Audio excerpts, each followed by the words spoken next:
आणि माझं आजही ठाम मत आहे, मी UGCला किंवा त्या संबंधित अथॉरिटीला विनंती करेन की PhD जितक्या लवकर असेल तितक्या लवकर काढून टाका, पूर्णपणे बाजूला करून टाका। खरं तर संशोधन कधीही बळजबरीनं किंवा कंपल्सन करून होत नाही। PhD डिग्री किंवा आमिष दाखवून होत नाही। स्टाफ रूम मध्ये एक प्राध्यापक 2-2.5 लाख रुपये पगार घेतात, त्याच पात्रतेचे दुसरे प्राध्यापक मात्र 27-28 हजार रुपये पगार घेतात, तेही कमिटी बसल्यामुळं। विदाउट एनी डिले माझी विनंती आहे शासनाला की ताबडतोब CHBचं कन्व्हर्शन फुल टाइमर मध्ये करा। शाळेसाठी, माध्यमिक शाळेसाठी किंवा प्राथमिक शाळेसाठी D.Ed लागतं, उच्च माध्यमिक पर्यंत आपल्याला B.Ed लागतं, पण हायर एज्युकेशनला PhD असल्यानंतर त्याला शिकवता येतच असं आपण गृहीतक धरलेलं आहे, असम्पशन आहे, विच इज टोटली फॉल्टी किंवा ते निकामी आणि कुचकामी आहे, युजलेस असम्पशन आहे। तो जगाच्या पाठीवर नावाजलेल्या विद्यापीठातून असं सिद्ध झालेलं आहे, सायंटिफिक शास्त्रीय संशोधनातून, की PhD म्हणजे संशोधन आणि टीचिंग स्किल याचा दुरान्वयही संबंध नाही। किती सुंदर नाव आहे, NAP मल्टीडिसिप्लिनरी, म्हणजे एखाद्या विद्यार्थ्याला दुसरा कोर्स, दुसऱ्या विद्याशाखेचा कोर्स सुद्धा घेता येईल। अहो, हे म्हणणं सोपं आहे, टाइम टेबल कसं करायचं ते सांगा ना समजावून।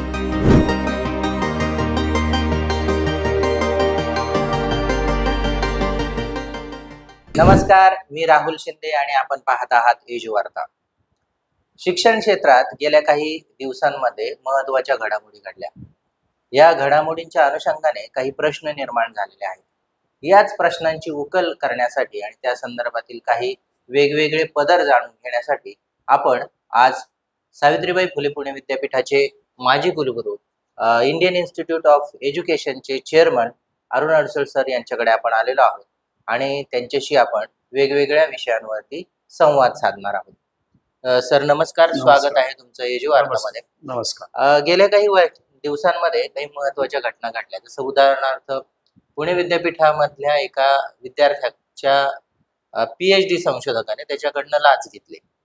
म्हणजे खरं PhDची खरं गरज आहे का? म्हणजे अशा पद्धतीने जर काळे व्यवहार होणार असतील तर त्या विद्यार्थ्याने PhD करावी का?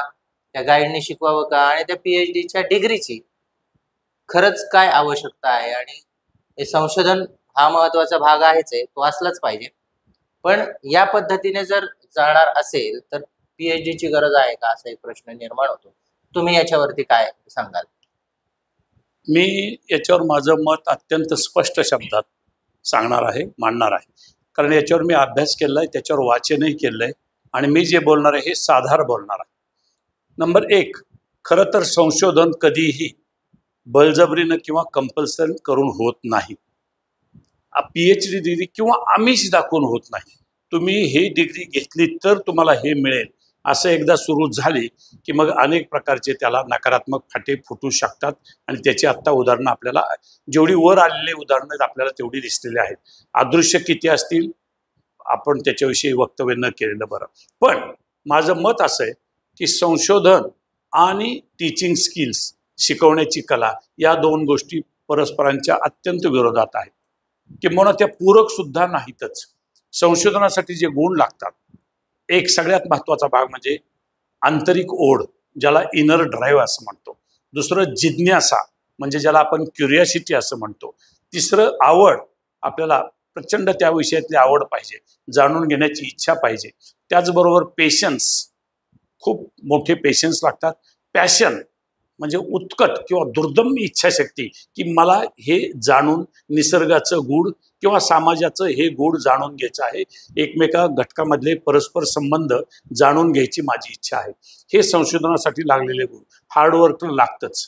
आता त्याच्या वेगळ्या पद्धती आपण जेव्हा टीचिंग स्किल्स म्हणतो, टीचिंग स्किल्स हे क्लिअर कट स्किल आहे and skills can be cultivated, skills can be cultivated. मी जेव्हा संशोधनाविषयी बोलतो तेव्हा न्यूटनला, मायकल फॅराडेला, अल्बर्ट आइन्स्टाईनला, मादाम क्युरीला, इतर शास्त्रज्ञ किंवा ॲडम स्मिथला, मार्क्सला, यांना कुणीही या पद्धतीचं कंपल्शन केलं नव्हतं की तुम्ही निसर्गाचं किंवा सामाजिक गुड कोरिलेशन्स काढा, ते आतूनच आलं होतं। तो झाला संशोधनाचा भाग। म्हणून संशोधन कंपल्शन करून किंवा आमिष दाखवून होत नाही। आपल्या शिक्षण पद्धतीमध्ये नेमकी तिथं थोडीशी गल्लत झालेली आहे, झाली असेल तर ती सुधारण्यासाठी आता वाव आहे। त्याचं दुसरं कारण असं की शिकवणं हे कौशल्य आहे आणि असं म्हटलं जातं skills can be cultivated. Skill जे असतात म्हणजे कौशल्य असतात त्याचे आपण त्याच्यात वाढ करू शकतो, डेव्हलप करू शकतो आणि काळाच्या ओघात ते डेव्हलप होतात. आणि म्हणून शिकवणं हा प्रकार जो आहे, आता शिकवण्यामध्ये शिक्षकाकडे काय पाहिजे, सगळ्यात महत्त्वाची गोष्ट विषय ज्ञान त्याला सखोल पाहिजे आहे. म्हणजे विद्यार्थ्याने एखादी शंका विचारली तर त्याचं उत्तर देण्या इतका तो समर्थ पाहिजे.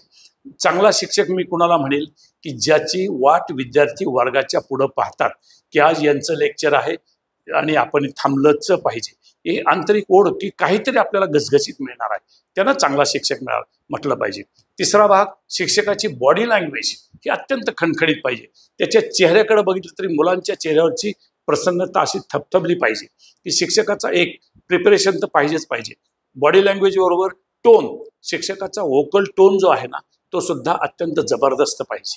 हातवारे, फिजिकल म्हणा किंवा उभा राहण्याची पद्धत म्हणा, म्हणजे पोश्चर्स आणि गेस्चर्स हे शिक्षकाला असलीच पाहिजेत.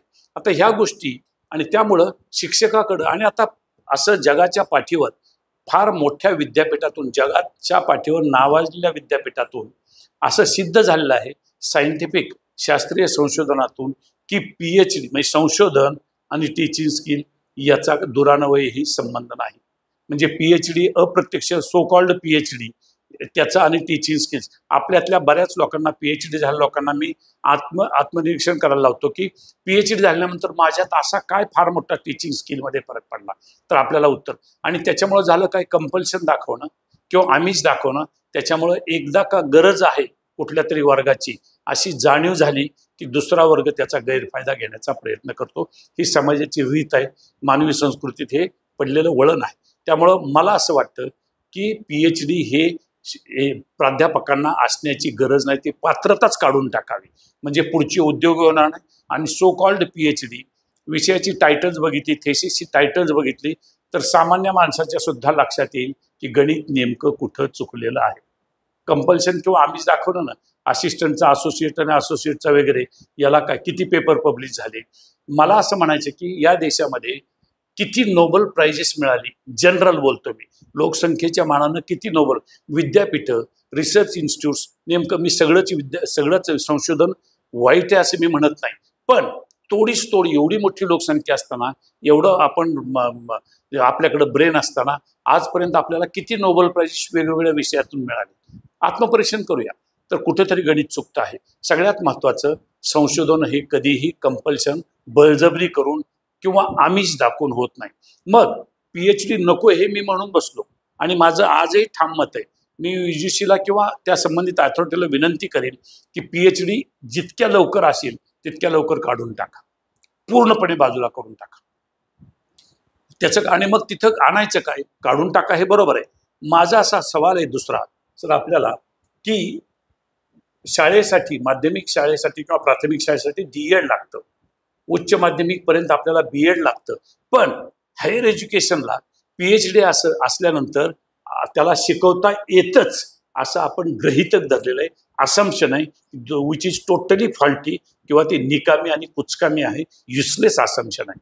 PhDचा आणि शिकवण्याचा संबंध नाही, जो खणखणीत, आणि हे सगळ्यांनी आता मान्य केलं आहे सगळ्या. आणि म्हणून याला रिप्लेसमेंटला काय केलं पाहिजे, तर रिप्लेसमेंटला माझं असं मत आहे, जर तिथं B.Ed असेल तर इथं PG नंतर, जेव्हा महाविद्यालयीन प्राध्यापक एखाद्या व्यक्तीला व्हायचं असं वाटत असेल, PG झाल्यानंतर इरिस्पेक्टिव्ह ऑफ फॅकल्टी कोणतीही विद्याशाखा असो, त्याच्यानंतर एक कोर्स UGCनं संबंधित विद्यापीठांना डिझाईन करायला लावा, आणि त्या कोर्सचं नाव बॅचलर्स इन टीचिंग स्किल्स किंवा मास्टर इन टीचिंग स्किल्स. त्याच्यामध्ये वेगवेगळे पेपर असावेत की जे पेपर मानसशास्त्राचा विचार करतील.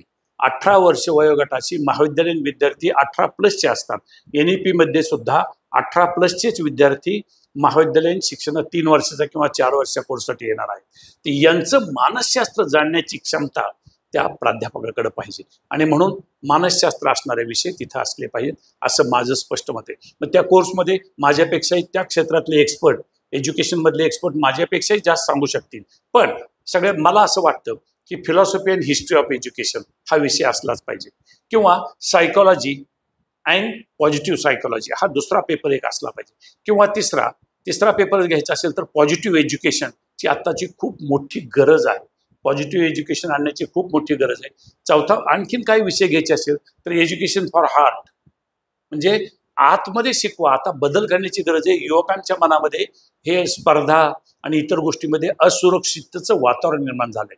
तर त्या असुरक्षित वातावरण निर्माण जर आपल्याला कंट्रोल करायचं असेल तर महाविद्यालयीन प्राध्यापकाकडे ती क्षमता पाहिजे, मानसशास्त्रीय बैठक पाहिजे की जेणेकरून त्या विद्यार्थ्याला व्यवस्थितपणे त्याला एक सुज्ञ नागरिक कशाला विचार करायचं, क्रिटिकल थिंकिंग ज्याला म्हणतो आपण, किंवा एक वेगळ्या पद्धतीचं थिंकिंग, 3 डायमेन्शनल थिंकिंग, एखादा विषय इमोशनल क्वेश्चन त्यांचा मुलांचा वाढला पाहिजे, वगैरे वगैरे वगैरे. ह्या सगळ्या गोष्टी आणि ह्या करता येतात का?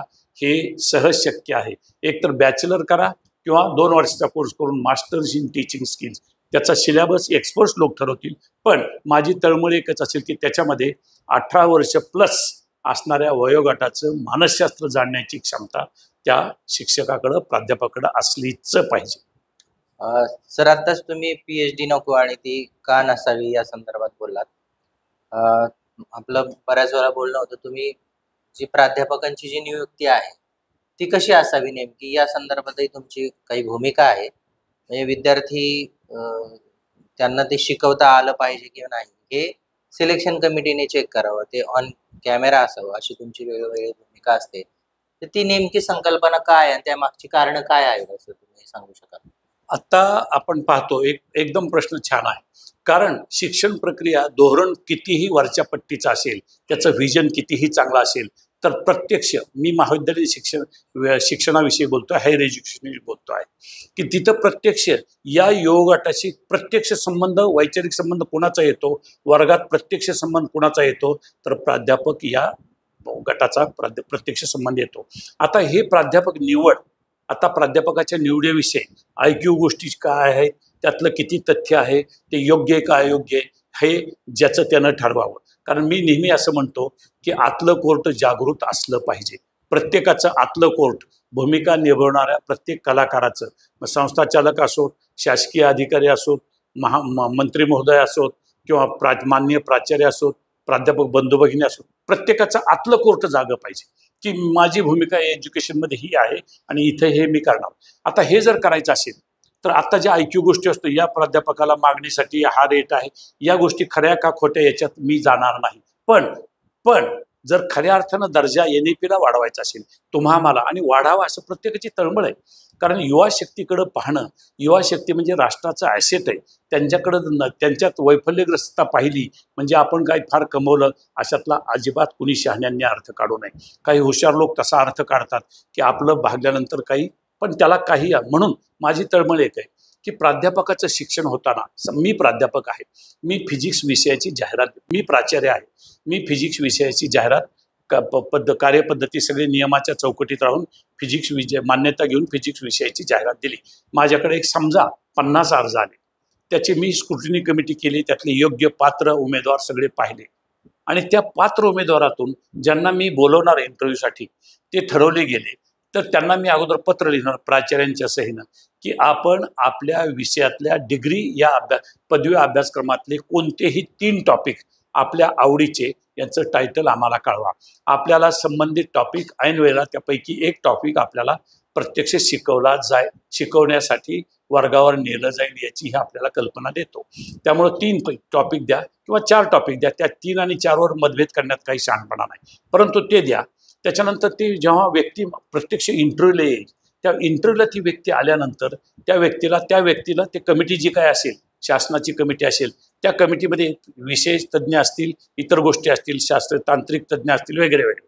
पण तो विद्यार्थी, ते संबंधित कॅन्डिडेट जेव्हा आतमध्ये येतील इंटरव्ह्यूला, तेव्हा त्यांनाच 3 चिठ्ठ्या लिहायला सांगायच्या आणि 3 चिठ्ठ्या टेबलवर टाकून त्यातली कोणतीही एक चिठ्ठी, आपण चिठ्ठी टाकण्याचा प्रकार म्हणतो, त्यातली एक चिठ्ठी त्यांना उचलायची आणि ते आलेल्या चिठ्ठीवर किंवा त्याच्या देखता कुणीही एक चिठ्ठी उचलायची आणि त्यानं त्या लेक्चरवर शेजारी असणाऱ्या म्हणजे प्रत्यक्ष वर्ग तयार केला आहे की ज्या वर्गामध्ये 20 विद्यार्थी बिलो ॲव्हरेज असतील, 20 विद्यार्थी ॲव्हरेज असतील आणि 20 विद्यार्थी ॲबव ॲव्हरेज असतील, असा वर्ग तयार करून या प्राध्यापक महोदयांना काही किरकोळ प्रश्न उत्तर झाल्यानंतर प्रत्यक्ष टीचिंग स्किल्स. मला सांगा सर की ST ड्रायव्हर किंवा कोणत्याही ड्रायव्हरला आपण जेव्हा जोखीम असते तेव्हा RTO साहेब 8चा आकडा काढण्यासाठी सांगतात.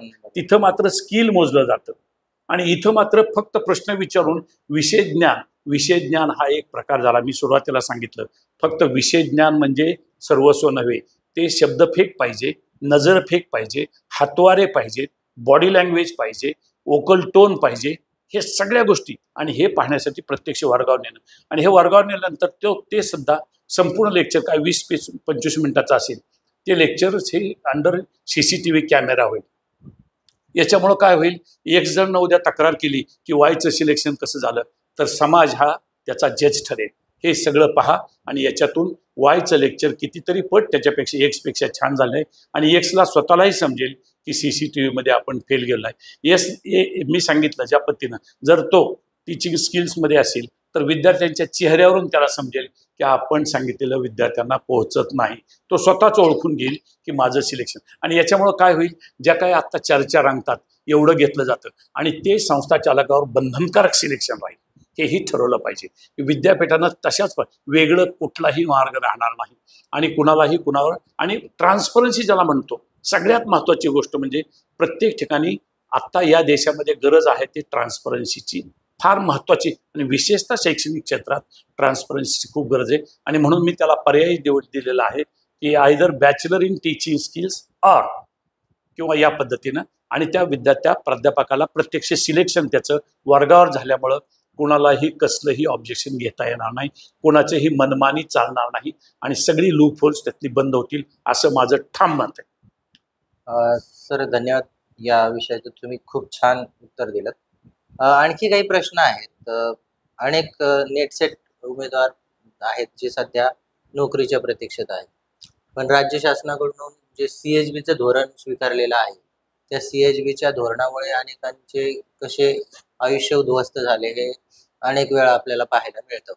म्हणजे त्याला 2 नोकऱ्या कराव्या लागतात. अनेक वेळा हॉटेलमध्ये कपाशा धुण्याची कामं करणारे लोक समोर आलेले आहेत, प्रसारमाध्यमांनी ते आणलेले आहेत. आता नवीन शैक्षणिक धोरण येत आहे आणि ते धोरण येत असताना प्राध्यापक महत्त्वाचे आहेत आणि असं एक ऐकायला मिळतं की अजूनही शासन CHB धारकच भरती करणार आहे, पूर्णवेळ भरती करेल असं एकूण चित्र नाही. अपेक्षा आहे पूर्णवेळ भरती करावी अशी. शासनाने त्याबद्दल जर सकारात्मक निर्णय घेतला तर त्याचं स्वागतच सगळेजण करतील. पण CHBच्याच अनुषंगाने पुढे जाताना काही दिसतं आहे, तर तुमचं याच्यावरती काय मत असेल? अतिशय चांगला प्रश्न आहे सर. याच्यावर माझं अतिशय साधं आणि सिंपल मत आहे. NEP जर आपल्याला खऱ्या अर्थानं इम्प्लिमेंट करायचं असेल, NEPचं व्हिजन ज्यांनी ते धोरण ड्राफ्ट केलं आहे त्यांनी नजरेपुढं काहीतरी व्हिजन ठेवलं होतं, दृष्टिकोन ठेवला होता. ते व्हिजन माझ्या मते प्रत्येक घटकाला समजावून सांगण्याची जबाबदारी फक्त आणि फक्त शासनाची आहे. ती कशी सांगायची, मी अनेक वेळा याच्यावर लिहिलेलं आहे, बोललेलो आहे. मी निर्णय पोस्टही टाकलेले आहेत हायर एज्युकेशन ग्रुपवर किंवा इतर ग्रुपवर, आणि एज्यू वार्तावरही मी बऱ्याच वेळा याविषयी आता सगळ्यात महत्त्वाचा भाग म्हणजे याच्यामध्ये जर आपल्याला राबवायचं असेल तर संस्था चालकांची स्वतंत्र मीटिंग, त्यांना व्हिजन समजलं पाहिजे. मान्य प्राचार्यांची, मान्य संस्था चालकांच्या स्वतंत्र मीटिंग्स, त्याच्यानंतर मान्य प्राध्यापक, जिल्हा वाईज मीटिंग घेणं काय अवघड आहे. आणि जे एक्सपर्ट स्वतःला फार महान समजतात, मी कुणावर टीका करत नाही, पण ज्यांनी शिक्षण क्षेत्रात अजिबात वर्गावर गेलेले नाहीत ना, त्यांनी या भानगडीत पडू नये असं माझं ठाम मत आहे. आणि मी नम्रपणे सांगतोय, हे कुणी वैयक्तिक टीका काहीतरी बोज असलं मला काहीच म्हणायचं नाही. मी वर्गावर शिकवलं, मी माध्यमिक शिक्षक होतो, उच्च माध्यमिक शिक्षक होतो, महाविद्यालयीन प्राध्यापक होतो, रिसर्च गाईड होतो, प्राचार्य होतो, उपप्राचार्य होतो आणि प्रशासकीय पद तर सगळ्यांना. मी माझं कौतुक सांग, परंतु वर्गावर गेल्यानंतर माझा कॉन्फिडन्स. म्हणून सगळ्यात महत्त्वाचं NEPमध्ये धोरण सगळ्यांना समजण्यासाठी एक तर स्वतंत्र मीटिंग घ्याव्यात प्रत्येक कलाकार in the sense actor working in the field. आणि नंबर 2, काही गरज आहे की मान्य संस्थाचालक आणि मान्य प्राचार्य आणि मान्य आमचे प्राचार्य बंधू भगिनी आणि मान्य प्राचार्य आणि नॉन टीचिंग स्टाफ, मान्य प्राचार्य आणि शासकीय अधिकारी, हे सगळं शक्य आहे का? हे सगळं शक्य आहे. घाई करून आपल्याला काहीही मिळणार नाही. घाई केली, आदेश काढले तर धोरण राबवलं जाईल का? तर राबवल्यासारखं केलं जाईल. हा सगळ्यात महत्त्वाचा भाग. राबवल्यासारखं केलं जाईल तुम्ही हे केल्यासारखं करा, आम्ही ते केल्यासारखं करतो, आपल्याला व्हिजनपर्यंत जाता येणार नाही. जर कोणाला वाटलं आम्ही व्हिजनपर्यंत गेलोय तर त्यांचा तो गैरसमज असेल. मुख्य प्रश्न आपण जो विचारत आहे, याच्यात मॅनपॉवर असल्याशिवाय कुणीही काही एक्सपर्ट मॅनपॉवर पाहिजे, स्किल्ड मॅनपॉवर पाहिजे. म्हणजे काय की CHBचा आपण विषय काढला. मी CHBच्या महाराष्ट्र शासनाच्या कमिटीवर होतो. मी CHBच्या आणि अनेक जवळून केसेस पाहिले आहेत. माझी नम्र विनंती आहे शासनाला, जर काही याला तोडगा काढावाच लागेल. जर तोडगा काढला नाही तर CHBचे शिक्षक, मी प्राचार्य होतो, मी CHBच्या शिक्षकांना कुठल्या तोंडानं सांगायचं की तू पेटून उठ आणि तू शिकव आणि तू शिकवलंच पाहिजे. त्याला त्याच्या अनुभवाचा कसलाही फायदा नाही. त्याला त्या अर्धवट, त्यालाही प्रपंच आहे, त्यालाही लेकरं बाळ आहे. माणुसकीनं विचार करू ना, थोडासा ह्युमॅनिटीने विचार. प्राचार्यांनी कुठल्या तोंडानं त्या CHBच्या प्राध्यापकाला सांगायचं? स्टाफ रूममध्ये एक प्राध्यापक 2-2.5 लाख रुपये पगार घेतात. त्याच पात्रतेचे दुसरे प्राध्यापक मात्र 27-28 हजार रुपये पगार घेतात, तेही कमिटी बसल्यामुळं. हे योग्य नाही. टीचिंग म्हणजे education actually education is said to be. Education काय आहे? Education is the dynamic side of philosophy and applied side of psychology. एज्युकेशनमध्ये मानसशास्त्र हे अत्यंत महत्त्वाचं आहे. शिक्षकाचंच मानसशास्त्र जर बरोबर नसेल, मेंटल मेकअप बरोबर नसेल, माइंड सेटअप बरोबर नसेल, तर तो वर्गावर काय शिकवणार? मग तुम्ही शिकवल्यासारखं का? अजून 1000 नाही 10,000 CHB भरा, प्रश्न तो नाही. त्यानं व्हिजनपर्यंत जाता येईल हा भ्रम डोक्यातून काढून टाका, हे माझं ठाम मत आहे. आणि हे 40 वर्षाच्या अनुभवातून वेगवेगळ्या पदावर, जसं टीचर म्हणून स्किल दाखवलं तसं प्रशासन म्हणूनही मी स्किल दाखवलं. मला माझं काही फक्त कुठंतरी आपण सत्य बोललं पाहिजे. आणि मानसशास्त्र ओळखून उपवासी पोटी शिक्षक, अर्धपोटी शिक्षक पोट तिडकीनं शिकवेल आणि आपण फिलॉसॉफी सांग, याला काहीही अर्थ नाही. ते शिकवल्यासारखं होईल. प्रत्यक्ष शिकणं आणि शिकवणं याच्यामध्ये त्याच्यापासून काही मैल ते दूर असेल असं माझं मत आहे. त्यामुळं विदाऊट एनी डिले माझी विनंती आहे शासनाला की ताबडतोब CHBचं कन्व्हर्शन फुल टाइमरमध्ये करा. नैसर्गिक जर आपल्या NEP मधली वेगवेगळी धोरणं आहेत, क्लस्टर आहे एक भाग, दुसरा भाग आपण स्किल एज्युकेशन म्हणतो तो भाग आहे, नंतर मल्टी फॅकल्टी एज्युकेशन म्हणतो, मल्टीडिसिप्लिनरी एज्युकेशन म्हणतो. हे सगळं एकत्र आणण्यासाठी तिथं प्राध्यापक पाहिजेत ना. आणि हे सगळं करताना टाइम टेबल तसं बसवायचं. प्रत्येकजण काय सांगताय अलीकडं सर, माफ करा मला, मी सगळ्यांचा आदर करतो, सगळ्यांच्या मताचा मी आदर करतो, पण एक आहे, प्रत्येकजण हे व्हायला पाहिजे, हे केलं पाहिजे, ते केलं पाहिजे. फिलॉसॉफी तर मलाही सांगता येते, हे केलं पाहिजे. उजेड पाडला कसा पाडायचा? प्रत्यक्ष कॉलेजमध्ये जाऊन आपण एखाद्या कॉलेजमध्ये जाऊन उभा राहू आणि इथं हे करायचं आहे.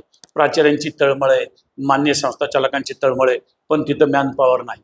तर कुठेही हे गणित शहाणपणाचं होईल, हुशारी होईल, पण ते शहाणपणा ठरणार नाही. हुशारीने एखादी गोष्ट मिळवण्याचं निमित्त होतं, पण त्याच्यात शहाणपणा. कारण का तर आपल्या NEP इतक्या चांगल्या धोरणाची, सगळंच चांगलं आहे किंवा सगळंच वाईट आहे असं मी म्हणणार नाही. पण मला जर कोणी विचारलं NEP 75% चांगलं धोरण आहे, 25% थोडासा डोक्यातनं काढून टाकावं लागेल, फार आदर्शवाद व्यवहारात चालत नसतो. आणि ते पण 75% धोरण जर आपण अत्यंत व्यवस्थितपणे इम्प्लिमेंट केलं तरीसुद्धा हे राष्ट्र, मागेही मी बोललो होतो आपल्या चॅनलवर, तर हे राष्ट्र विकसित राष्ट्राच्या लिस्टमधून म्हणजे डेव्हलपिंग कंट्रीच्या लिस्टमधून हे विकसित राष्ट्राच्या लिस्टमध्ये जाईल.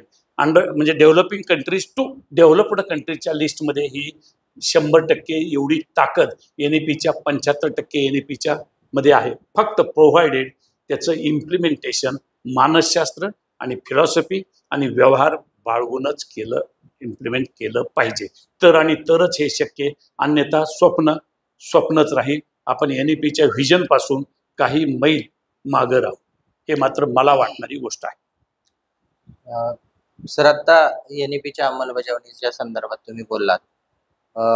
आत्ताच नुकतंच मागच्या महिन्यामध्ये शासनाने एक परिपत्रक काढलं आणि त्या परिपत्रकात म्हटलंय की जे स्पेशल विषय घ्यायचे मेजर आणि मायनर, तर त्यामध्ये मेजर विषय तुम्हाला फर्स्ट इयरला होते, ते कंपल्सरी घ्यावं लागत होते, तर ते आता तसं नाही, तुम्ही सेकंड इयरला सुद्धा घेऊ शकता. म्हणजे पूर्वी जी पद्धत होती सेकंड इयरलाच आपण स्पेशल सब्जेक्ट घ्यायचो, तेच आता पुन्हा NEP मध्ये आलेलं आहे. तर त्याचं कारण सांगितलं की स्वायत्त महाविद्यालयांमध्ये जो काही अनुभव आला त्या अनुभवामुळे आम्ही असा निर्णय घेतो आहोत. पण याचे काही परिणाम होऊ शकतात. अचानक झालेल्या बदलांमुळे काही प्राध्यापकांनी, विद्यार्थ्यांनी, पालकांनी काही कन्सेप्ट मनाशी बाळगलेल्या असतात. पुन्हा त्या दुरुस्त करणे हे हे कितपत अशा पद्धतीने शासनाकडून येणाऱ्या निर्णयाकडे तुम्ही कसं पाहता? आता अतिशय परत हा सुद्धा तसाच विचार करण्यासारखा प्रश्न आहे. NEP कमिटी फॉर्म करण्याच्या मध्ये जर मी असतो तर काय केलं असतं मी तुम्हाला सांगतो. हे ग्रामपंचायतीनं तयार केलेलं धोरण नाही, हे राष्ट्रीय पातळीवर ठरलेलं धोरण आहे. त्याला आपण नॅशनल एज्युकेशन पॉलिसी म्हणतोय.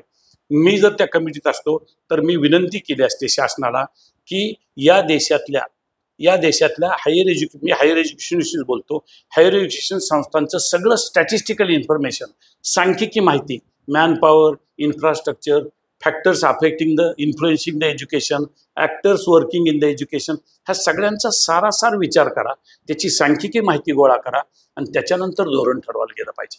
आता झालेलं आहे काय की ह्या सगळ्या गोष्टीमध्ये सांख्यिकी माहिती नाही, सायकोलॉजिकल इन्फॉर्मेशन पूर्णपणे घेतलेलं नाही, प्रत्यक्ष तिथं काय चालतं याचं माहिती नाही, पालकांची जागृती किती आहे माहिती नाही, विद्यार्थी अलर्ट केलेत का हेही माहिती नाही. आता अनुभवातून आपणच आता उल्लेख केला, अनेक माध्यमं बोलत आहेत की स्वायत्त महाविद्यालयाच्या विद्यार्थ्यांच्यावर हा प्रयोग झाला. माझा दुसरा प्रश्न असा आहे की हा प्रयोगाचं समर्थन कुणीच करू नये. कारण का, त्या स्वायत्त महाविद्यालयाच्या विद्यार्थ्यांनी मात्र फर्स्ट इयरला मेजर घेतला, त्यांना ते सिलेक्ट, स्वायत्त महाविद्यालय थोडी नाहीत, त्यांनी ते निमूटपणे सहन केलं. आणि तरी काही लोक म्हणतात की असे प्रयोग करावे लागतील, पुढच्या वर्षी स्वायत्त महाविद्यालय आणखीन एखादा वाईट अनुभव सांगेल, मग आपण परत ते बदलणार का? फ्लेक्सिबिलिटीचा अर्थ सातत्यानं बदल नव्हे. हे का घडते असं?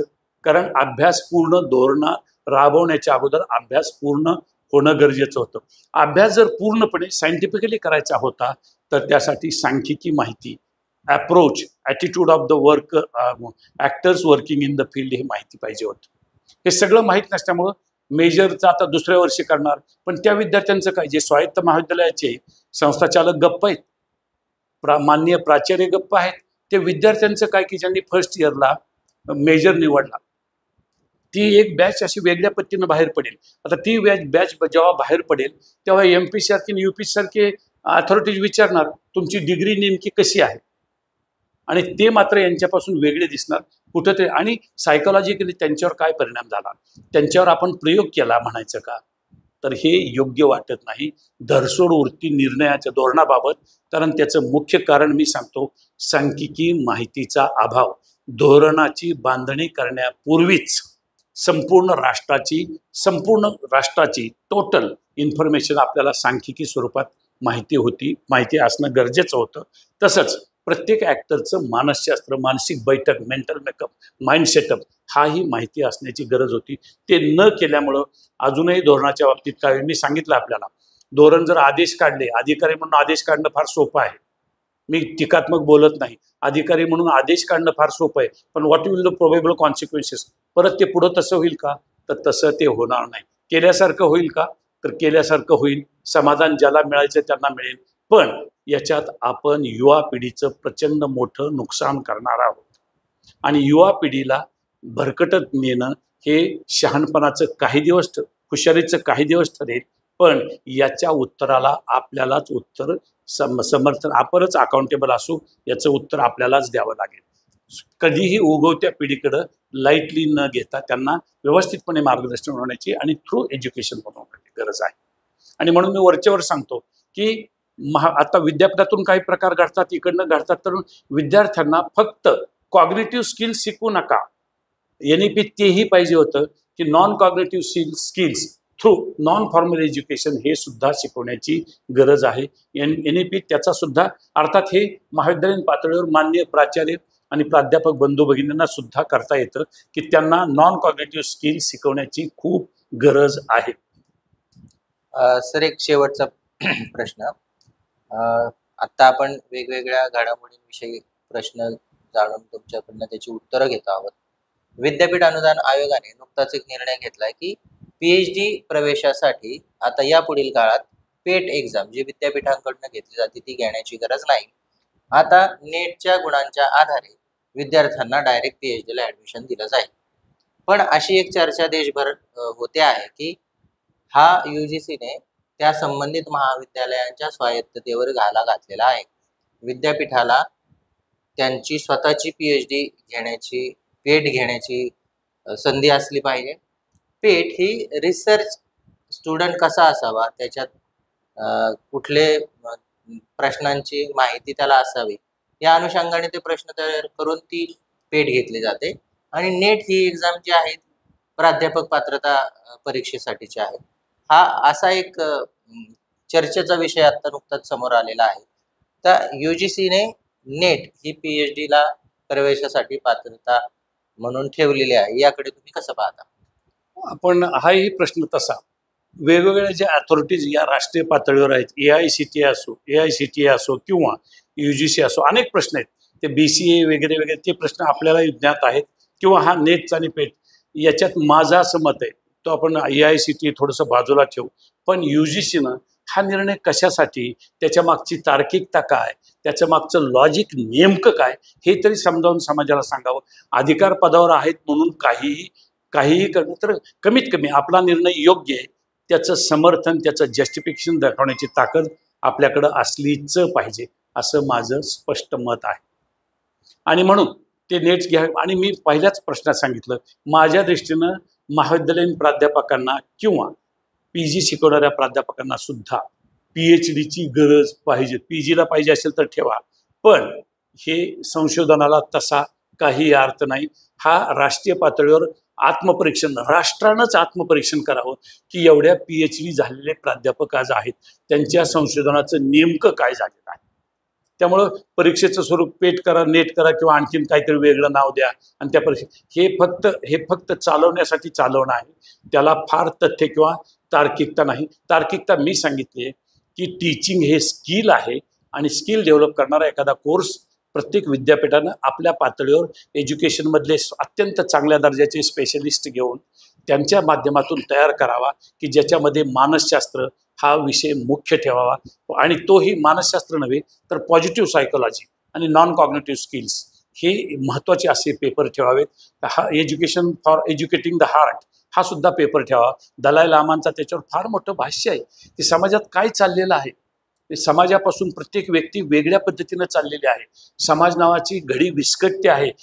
या सगळ्या गोष्टीमध्ये युवकांच्या मनावर एकत्रित ठेवण्यासाठी आपल्याला या गोष्टी कराव्या लागतील. त्यामुळे माझ्या दृष्टीनं PhDचं नेट काय केलं काय आणि माझं मत आहे PhD काढूनच टाकावी, स्पष्ट मत आहे. आणि प्रत्येकानं आत्मपरीक्षण करून विरोधासाठी विरोध करू नये. नाहीतर लॉजिकली मी कुठेही बोलायला तयार आहे.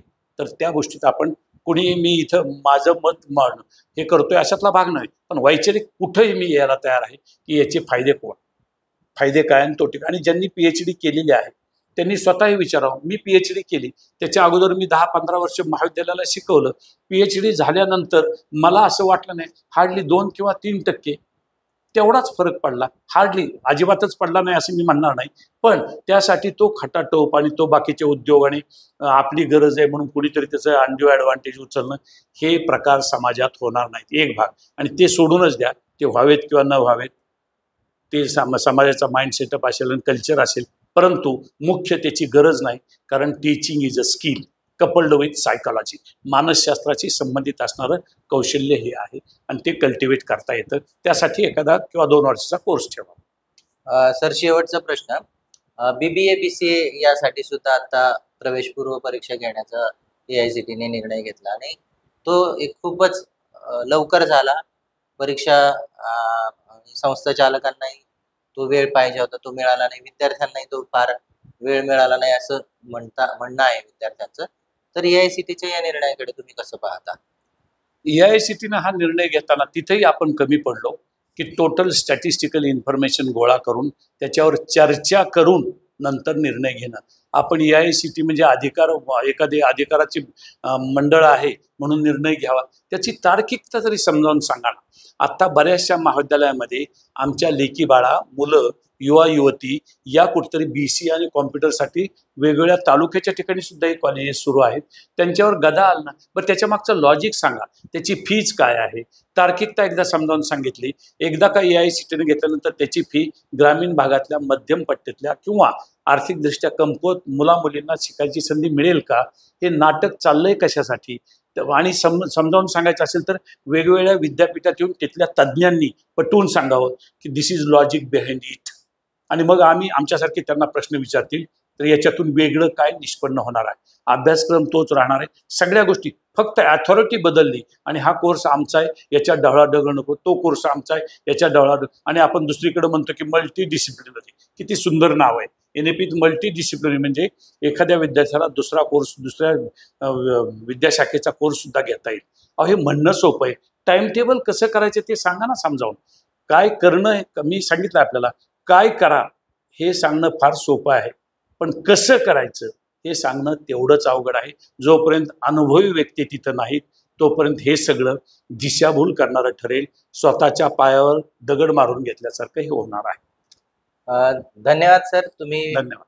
AU वार्ताशी संवाद साधला आणि शिक्षण क्षेत्रात घडलेल्या वेगवेगळ्या विषयांवरती सविस्तर चर्चा केली आणि आमच्या प्रेक्षकांना त्या उत्तरांची, धन्यवाद, त्या प्रश्नांची सोडवणूक करून दिली. धन्यवाद.